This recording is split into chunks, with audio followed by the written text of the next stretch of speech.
വീട്ടിന് മുറ്റത്ത് വെച്ചാണ് അദ്ദേഹത്തെ ആന ചവിട്ടിക്കൊല്ലുന്ന ഒരു ഇതുണ്ടായിരുന്നത്.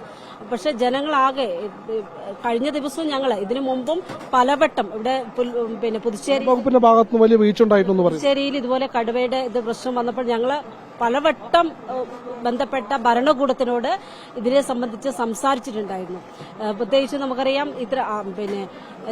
ഇത്തരം ഒരു സംഭവം ഉണ്ടാകുമ്പോൾ സ്വാഭാവികമായിട്ടും ഭരണകൂടത്തിലെ ഉത്തരവാദിത്തപ്പെട്ട ആളുകൾ രാവിലെ മുതൽ ഈ സമയം വരെ, ഇപ്പോൾ സമയത്ത് 12 മണി 1 മണിയാകാൻ പോവുകയാണ്.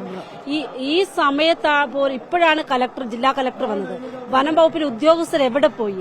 വനംവകുപ്പിലെ ഉത്തരവാദിത്തപ്പെട്ട മന്ത്രി പോലും ഇത്തരം സംഭവം ഇതിനു മുമ്പുണ്ടായിട്ട് പോലും ഞങ്ങളൊക്കെ അദ്ദേഹത്തെ വിളിച്ചിട്ട് ഇപ്പൊ കൊടുക്ക എന്ന് പറഞ്ഞതല്ലാണ്ട് അദ്ദേഹം ഈ കാര്യത്തിൽ യാതൊരു ഇടപെടലോ അല്ലെങ്കിൽ ജനങ്ങളുടെ ആശങ്ക അകറ്റാനുള്ള യാതൊരു നടപടിയുമായിട്ട് അദ്ദേഹം പോയിട്ടില്ല. ഈ സമയമായിട്ടും വനംവകുപ്പ് മന്ത്രി എന്താ പ്രതികരിച്ചിരിക്കുന്നത് നമ്മളൊക്കെ കണ്ടതാണ് ചാനലിലൂടെ. എന്താ പ്രതികരിക്കുന്നത്? ആനയ്ക്ക് സംരക്ഷണം കൊടുക്കുന്ന കാര്യം മാത്രമാണ്. ജനങ്ങളുടെ ജീവനും സ്വത്തിനും സംരക്ഷണം കൊടുക്കേണ്ട ഉത്തരവാദിത്തപ്പെട്ട ഭരണകൂടം ജനങ്ങളുടെ ജീവന് പുല്ലുവിലയാണ് കൽപ്പിച്ചിരിക്കുന്ന ഒരു കാഴ്ചയാണ് ഇവിടെ കാണാൻ കഴിയുന്നത്. അതുകൊണ്ടാണ് ജനങ്ങൾ ഈ ജനകീയ പ്രക്ഷോഭമായിട്ട് ഇങ്ങോട്ട് ഇറങ്ങിയിരിക്കുന്നത്.